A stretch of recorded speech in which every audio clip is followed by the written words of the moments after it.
I skipped a golf game with Trump out of Trump International. Hey, so a couple other, we have Theo Stamos. If you ever get prosecuted in Arlington Falls Church, she'll be the one.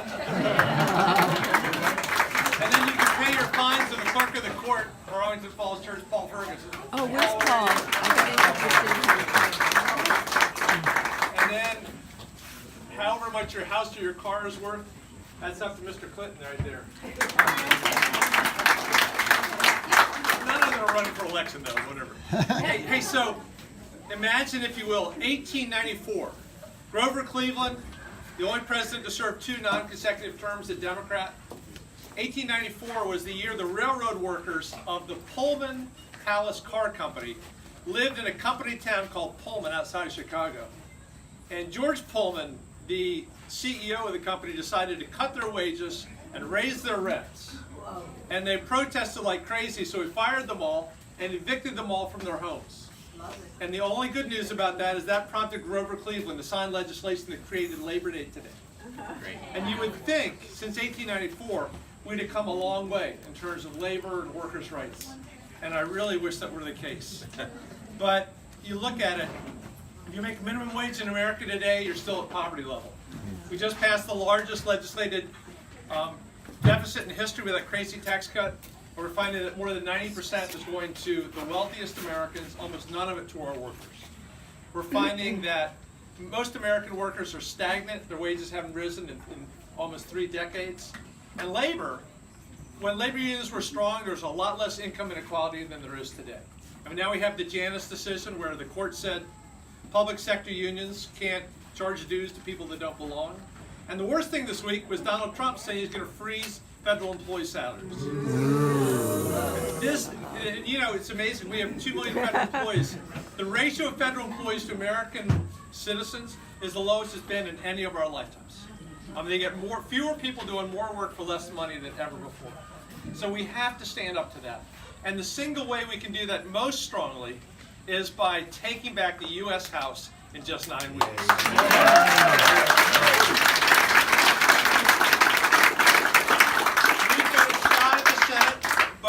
In the House, we only need 23 seats. We have, I think, 72 official red to blue seats right now. I'm really proud that in Virginia, of the 7 candidates we fielded, 6 are women. And they're terrific. By the way, nationally, half of all Democratic candidates are women. Only 18% of Republican candidates are women. Only 1 in Virginia. And we really want to win big in Falls Church. Yeah, absolutely. And we need to run up the score for Tim Kaine in Falls Church, Arlington, Alexandria. But if you have any weekends, every weekend from now till November 6th, please go to Loudoun County, go to Charlottesville, go to Virginia Beach, go down to northern Richmond, look at Vanjie Williams. But these women candidates are so great. These are toss-up races that we can really win. And the message we're trying to take everywhere is we can take back the U.S. House with Virginia women. Just the way we almost took back the Virginia House with the Virginia women in the last.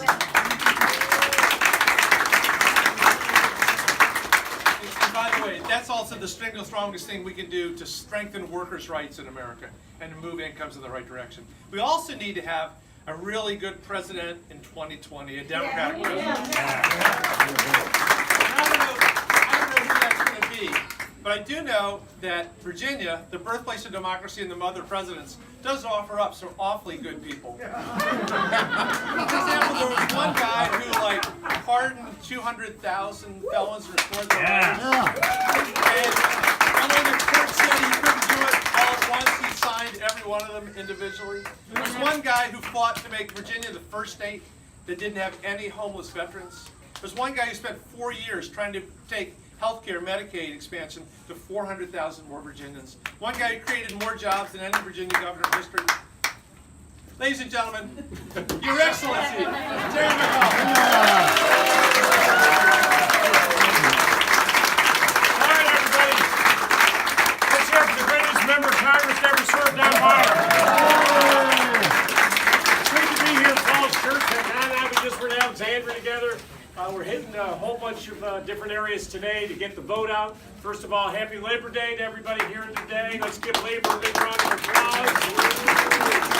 Every worker's entitled to a good wage and benefits, and that's what we as Democrats got to keep fighting for. So we want to wish everybody a great happy Labor Day. Folks, I'm excited.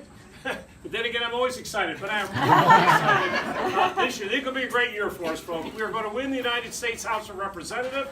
We're going to put it back in Democratic columns so that we can go after Trump and all of his amoral activities that he's been doing. And the other good news, folks, is we're going to pick up a bunch of governors around the United States of America. Go clap for that. And I'll tell you why that's important, because we're down to 16 Democratic governors in America. The problem is that 2/3 of the state chambers in this country are controlled by Republicans. So 2020 will be a new census, and 2021 they redraw every line in America, both for Congress and for state houses. So today, in 2021, most of those will be drawn by Republicans. One person can stop it, and that's a Democratic governor. And that's why we have to have a big year. The folks who win this year will be in the chairs in 2021. The good news for us, I was in Kansas last weekend doing their state dinner on Saturday night. Fantastic. Biggest crowd they ever had. Kansas has not, Democrats have not controlled the state legislature since Teddy Roosevelt. How do you like that? But it's coming this year, and we are going to elect a woman governor in Kansas this year. Someday I was in Michigan for their state dinner. We're going to have another great, guess what? A woman will be elected governor in Michigan as well. Women are sweeping the country, rightfully so. Let's hear it for women.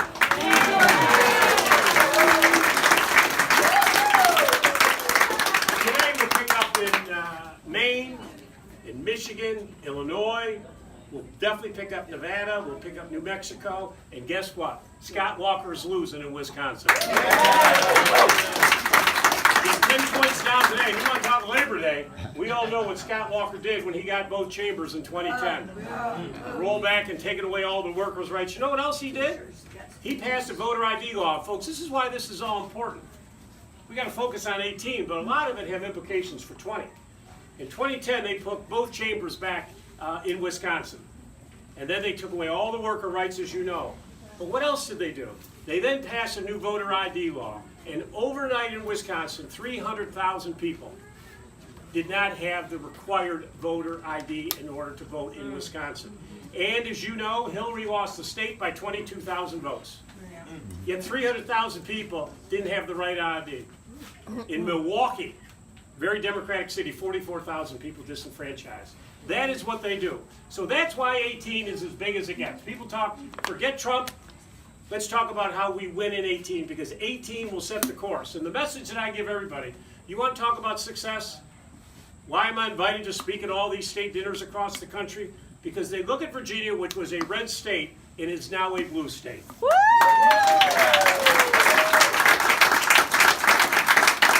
And it's a blue state, folks, because of you. And I first and foremost want to thank all of you, to the grassroots. People always ask me every day on television, who's the leader of the Democratic Party? You are. It's the grassroots. It's the people knocking on those doors, making those phone calls, because there's nothing like that personal contact. And you do it. And I know we're the coordinated campaign folks. Let's give them a great round of applause. Next weekend is the day in action here in the Commonwealth of Virginia. They just promised me they're going to knock on 8.5 million doors. Every person, man, woman, and child is going to be knocked out. But sign up on these sheets. But, you know, folks, we had great success. You look at Virginia. 5 years ago, I was running on Labor Day, and I was here on Labor Day. They controlled all 3 statewide offices. We'd become a laughingstock in the country. We passed the horrible transvaginal bill. We passed the trap laws, horrible anti-environment bills. That had all passed. Virginia became a laughingstock on Rachel Maddow and those evening shows, if you remember. Well, we won. We took all 3 statewide offices, and we transformed the state. Working with our small band in the House of Delegates, when I got elected, 32 Democrats. We got up to 33, but they were a strong group, and 20 in the state Senate, and we fought hard. And Don went through the results. We worked hard. We created more jobs, more economic, $20 billion in new capital, $7 billion more than any other administration. Virginia became the cyber capital of America. the unmanned system capital of America, the data center capital. Unemployment went from 5.4 to 3.6. When you elect Democrats, folks, you create. And I don't care what state you live in, that message resonates. And along the way, the largest investment ever in the history of Virginia in K-12, $1 billion we put into it. To all the young people here, we got rid of 5 SOLs. We promised you we'd get rid of 5. We got rid of 5 tests. And if you keep cheering, I'll get rid of more for you. But we leaned in to try and help everybody. I fought hard for Medicaid expansion for 4 years. Bill Howell said the day I was inaugurated, you will never get it as long as I'm Speaker. But that didn't stop us, folks. We fought like dogs for 4 years, and I'm so proud we got it this year. So we used a little hocus pocus and created the governor's access plan. What, 5,000 women, pregnant women now have dental care. We couldn't get Medicaid expansion, so we went around. We took care of all those that have mental illness in the Commonwealth of Virginia. Dealt with the opiate crisis. We leaned in. We put $10 billion into transportation. That's what you get with Democrats. You lean in on these issues. The first comprehensive gun bill in 24 years we were able to pass.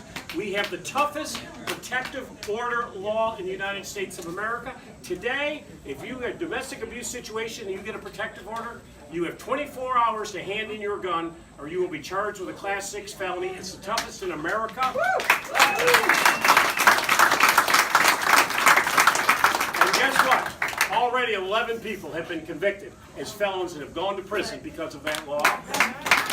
And for the first time, we now have state police at every gun show. Now, we try to get background checks for everybody. Maybe when we get the legislature next year, we'll get it done. But now we have state police there that at least can do checks. Before, you couldn't even do a check. That's what we've gotten done. So we've leaned in, and I want to thank my wife, Dorothy. When we became into office, 300,000 children food insecure. No breakfast in the morning. When we left office, not a single child in Virginia now does not have access to a healthy breakfast when they go to school in the morning. That's what you get with Democrats. Reformed our criminal justice system. Reduced our juvenile detention population by 2/3. We were spending $160,000 per juvenile, and the recidivism rate was 80% within 3 years. What a waste of money.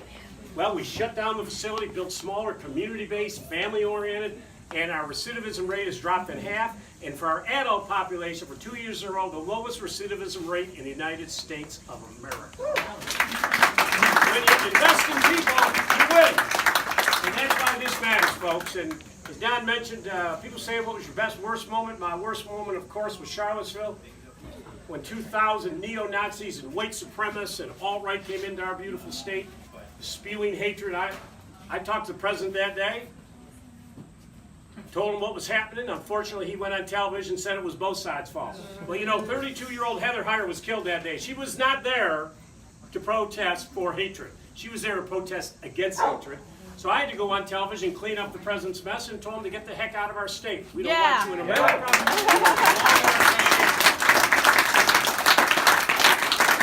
That's who we are as a state. And as Don mentioned on the restoration of rights, you know, 40 states, folks, it's automatic. Did you know that?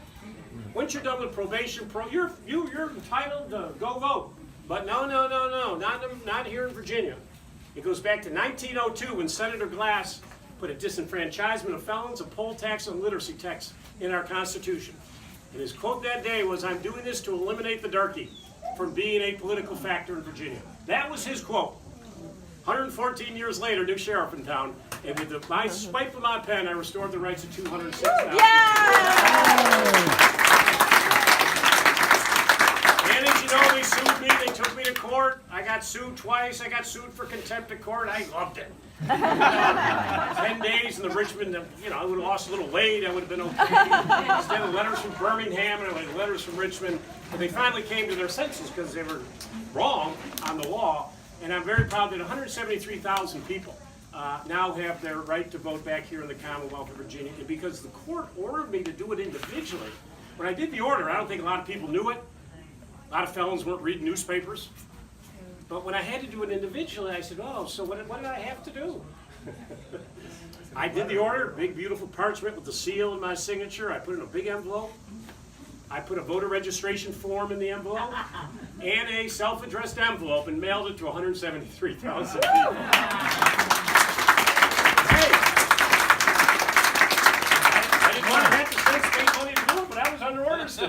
But my point is, folks, you got to lean in. We are a different state today. We are now a blue state. We're a global leader on these big 21st century economies. That's who we are. That's why this is election. That's why we got to make sure that Tim Kaine is reelected to the United States Senate.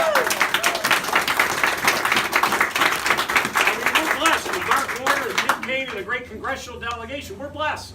But Tim Kaine has been a leader on so many issues. National security issues, economic issues, education issues. And you think on health care, he's come up with a plan, Medicare X, so that everybody in America gets access to health care as it ought to be, like it is in other countries. Yes. Tim has been a leader on every single one of these issues.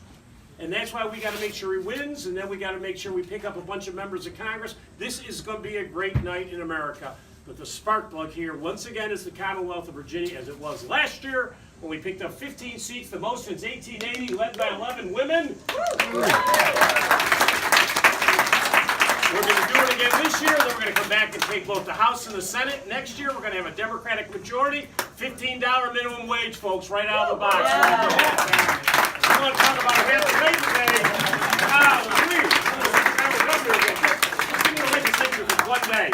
But that's how exciting it is. And then we are going to win 2020, and we're going to end the agony and the misery and this amoral activity of our president. And we're going to take this country in the direction, the great heritage of who we are as the United States of America. Yes. It is now my honor to bring up the greatest delegate that has ever served. I'm going back to Patrick Henry days.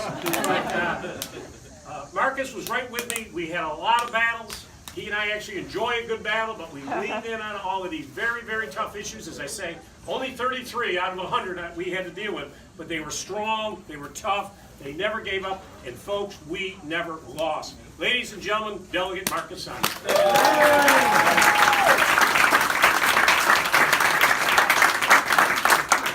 I think that is the first time I've ever been introduced by Governor McAuliffe. So I've got the full McAuliffe treatment there. I appreciate it. Thank you very much. I'm not going to be very long. I hope that many of you all will come down the road to Nancy Scott's house for my barbecue at 4:30 a little later. Commercial for that. You guys will get the full speech there. But thank you so much. It's so great to see so many people here in Falls Church for the ice cream social. I've been here. We barely filled up the shelter here. Now we've got folks spilling out and everywhere. It's a great turnout. The committee is doing, the Falls Church City Committee is doing great things over the last several years. I can't be happier to have Falls Church in my district. The governor really did a great job of setting the table for 4 years. It was a little bittersweet that he wasn't there when we finally did, cross the finish line on Medicaid expansion, because it was so much of the work that you did and you set up.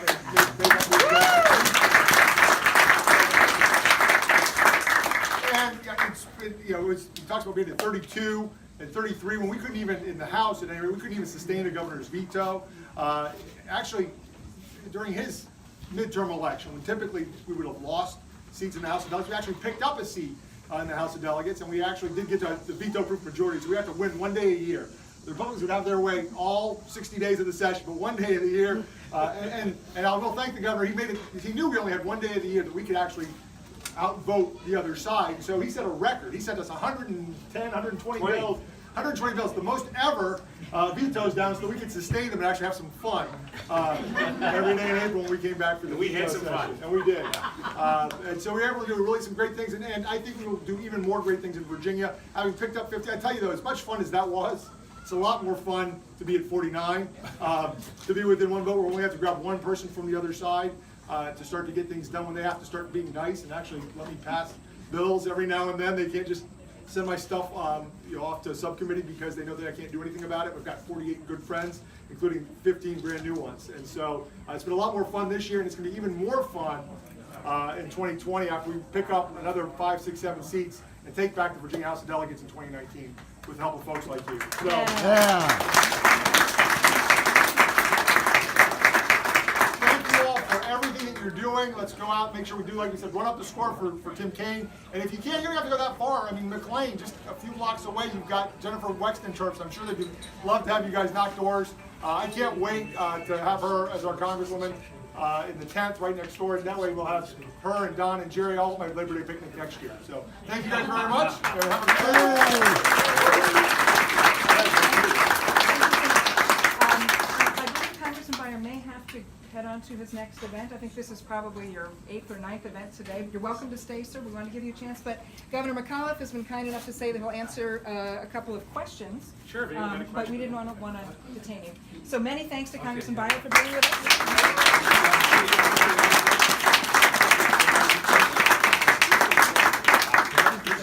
Great to see you. And I think that we have one elected who couldn't be here with us today, our state senator, Senator Saslaw. We also have our mayor, Dave Tarter.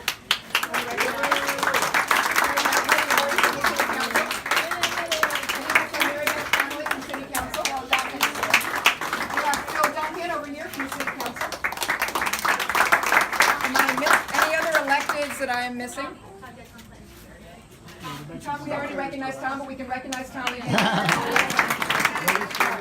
Anyway, sir, please. Yeah, Rose, let me mention something. I just mentioned that we're in Dick's district and Dick's not here. I want to say a special thanks to Dick Saslaw. When Mark and I talk about the 120 vetoes, you know, as I say, I'm the first governor never to lose a veto. And the idea that I did 3 times more than any governor in Virginia history is really saying something. But folks, these were horrible. Every year, it came to my desk to shut all 27 women's clinics down. That passed every year, came to my desk. If I were not governor, that would be the law and they would be gone in Virginia. HB 2-like bills, that passed here in Virginia. This junk came to my desk. I had to veto a bill that, in order to get an absentee ballot in Virginia, listen to this. You have to fax in your driver's license in order to get an absentee ballot. Now, I don't know how many of you have fax machines. You young people probably know what they are. A lot of people don't have driver's license, but my point to you all is it passed both chambers. If there were a Republican governor, that would be the law in Virginia. You would disenfranchise hundreds of thousands of people. This stuff happened. And I had control of the Senate when I took office. It was 2020, we had the lieutenant governor. Unfortunately, through a disgraceful act of Phil Puckett, a Democratic senator, he resigned a month before my Medicaid vote. So I lost control. So for me to sustain these vetoes was very hard. And the guy who had that all up for me, and I want to give him a special shout, it would not have happened without your Senator, Dick Saslaw. He is the guy who sustained these vetoes for me. And we fought on a lot of stuff, and there's some stuff, you know, that Dick sometimes didn't agree on. But at the end of the day, I said, Dick, this is more important for the party and who we are, and he always corralled the votes with some of his members. So I just want to give him a special thank you because that would not have happened without his great leadership, and I want to thank Dick for that. And the other thing I'll say that he helped me on, which Marcus alluded to, part of this Medicaid expansion was a deal I worked with 2 years ago. I came up with the idea, the speaker said you'll never get it because it was point of honor to him. Even though 400,000 people would have got health care, people were dying. I lost $2.2 billion a year, we did as Virginia, which really was sick, and I had an opioid crisis and mental health. But he just couldn't even get it out of committee, would not even entertain it as long as he was speaker. And their big argument when I talked to him is, well, it'll bankrupt the state. I said, no. Write a bill, send it to my desk that not a penny of state dollar will ever be used on Medicaid expansion. And how I got to that place, I came up with an idea to get the hospitals to do a provider tax, which was a very difficult thing to do. I secretly worked on it for 6 or 7 months with the hospitals, but when I finally cut the deals with the hospitals and brought them in my office, it was Dick Saslaw who was in there with me to help push it. But for that provider tax, it would never pass this year because I was able to say and leave and say it wouldn't cost the state. So you should also know that he gets a good handout because he was part of that very secret negotiations I had on getting the hospitals to come up so the state wouldn't have to put any money up. Yes, sir. Recent poll came out said a majority of Republicans and a vast majority of Democrats, vast majority of people of color are in favor of Medicare for all. A recent study by the Koch brothers said it saves $2 trillion in American healthcare spending. And it's one of the #1 reasons people aren't setting out on their own to start businesses is not having health security to leave their jobs. Yep. So for businesses, for the sake of winning Republicans, for racial justice, do you think we as a party can come around for what a vast majority of Democrats and a majority of Republicans want, which is Medicare for all? The vast majority, the whole country wants it. Listen, I'll be very honest, you know as well as I do, healthcare does not work in this country. It is exorbitantly expensive with the prescription drugs and the things we all have to go through. With the regulations we have, if we do not service people well, we should cover everybody in this country. And if you brought everybody in and had a comprehensive plan, Medicare for all, I think it would save the government a tremendous amount of money, and we would get better health care. It will never happen until we get control of both the House and the Senate. I feel very good about the House this year. The Senate's a little trickier. You know, we've got some Democrats up in states that Trump won by double digits. You look at West Virginia, you've got Heidi Heitkamp, Joe Donnelly in Indiana, Claire McCaskill in Missouri. I also worry about Bill Nelson. I think that is a very competitive race down in Florida. But if we get, you know, as I say, I've been in close to 20 states this year since I left office. Huge crowds where Democrat women are coming out of the woodwork. Young people, even before Parkland, are coming out. We could get the Senate. If we get the House and the Senate, it won't happen with Trump as president, but in 2020, if we have the House and the Senate, I think you'll see that as a country. It is the right thing to do. Health care is a right, not a privilege, and everybody ought to get health care in this country.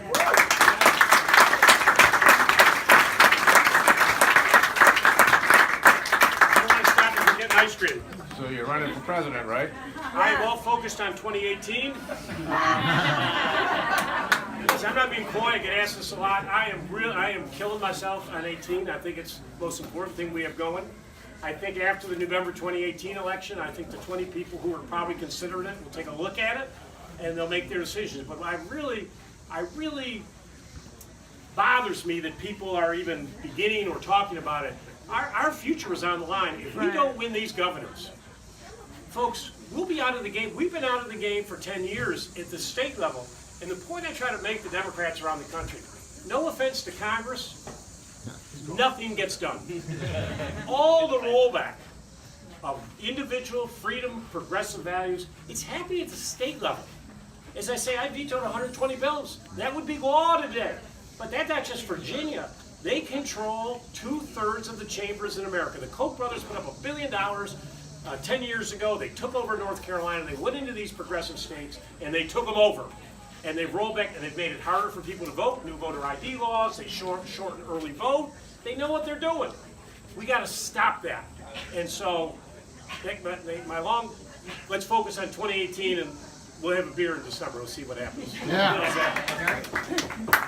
When are you going to get the gun show loophole closed? Well, I mean, I proposed it every 4 years. I've been talking to Marcus constantly about it. I'll tell you, I don't see when it will end. I really believe this. It will end in the January session of 2020. We have a new redistricting map coming up for the House of Delegates. I think we'll get to 57, 58, 59 Democrats. We have two great pickups. I think Dick Black is gone in the Senate next year. I think we got a great Sturtevant seat down outside Richmond. I think we get the House and the Senate in 2019. We have a Democratic governor. For 4 years, I did shut the gun show loophole, background checks. They never saw the light of day. They used to have this disgraceful practice in the General Assembly where we'd call it the killing fields. Most of the governor's bills would get introduced at 6 in the morning, nobody there, no recorded vote.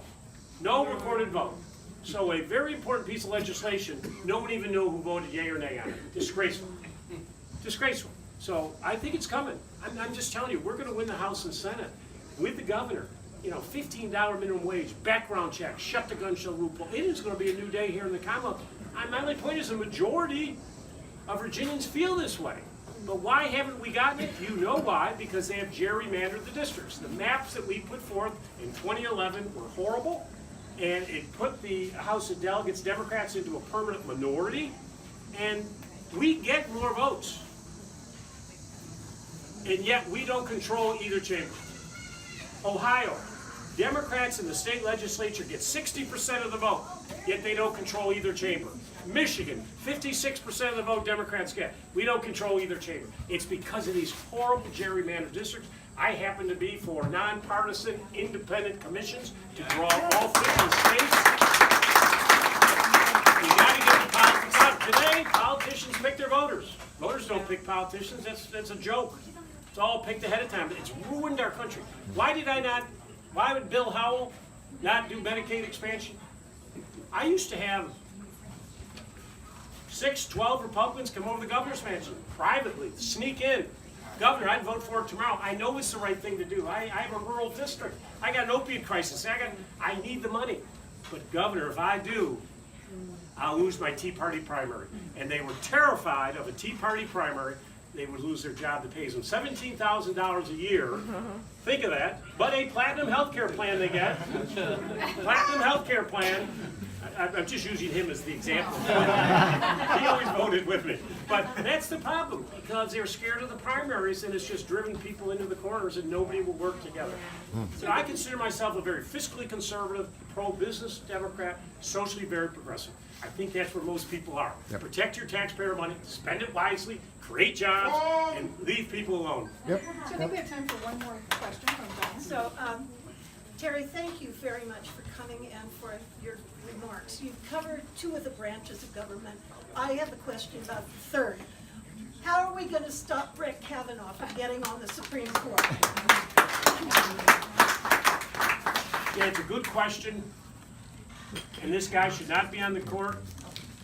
I think I wrote a tweet, Republicans went wild when I did it. I said millions of lives will be at stake, and I truly believe it. You roll back Roe v. Wade, women's lives will be put in jeopardy. I'm very concerned about this. The idea that 90% of his public documents that we should be able to see ahead of time, we're not allowed to see, to me that should be disqualifying. Folks, if this were on the, I mean, just think if this were the other side. If this were a Democratic judge and we refused to release 90% of the documents, they would have shut the Senate down. Now, there's some talk, do you just walk out of the Senate, or do you stay there and ask questions? I think you gotta be there and you ask the questions and you gotta do it. I don't believe they should just walk off the committee. That's not my personal, I always like to be in the arena, I'd like to ask my questions. But we just gotta convince a couple of them on the other side, and hopefully through the hearings. But I'd like to see all the documents. I think in fairness, if you're gonna be a Supreme Court justice, we're entitled to see all the things that he's written. Transparency. We are so grateful to you for being here. I think you may want to take a couple pictures with Great. folks trying to, we all want to talk with them, but And I eat think some we ice can move cream. quickly. Listen to me very carefully. In 2016, in the presidential election, 92 million Americans did not vote. Hillary Clinton lost Wisconsin, Michigan, and Pennsylvania by a combined vote total of 77,000. 92 million people stayed home. 92 million. And they all woke up the next day and said, holy cow. How did this happen? It happened because people did not exercise their right to vote. Let us show them once again why Virginia leads the way. Please, please, please, make sure everybody gets out and votes.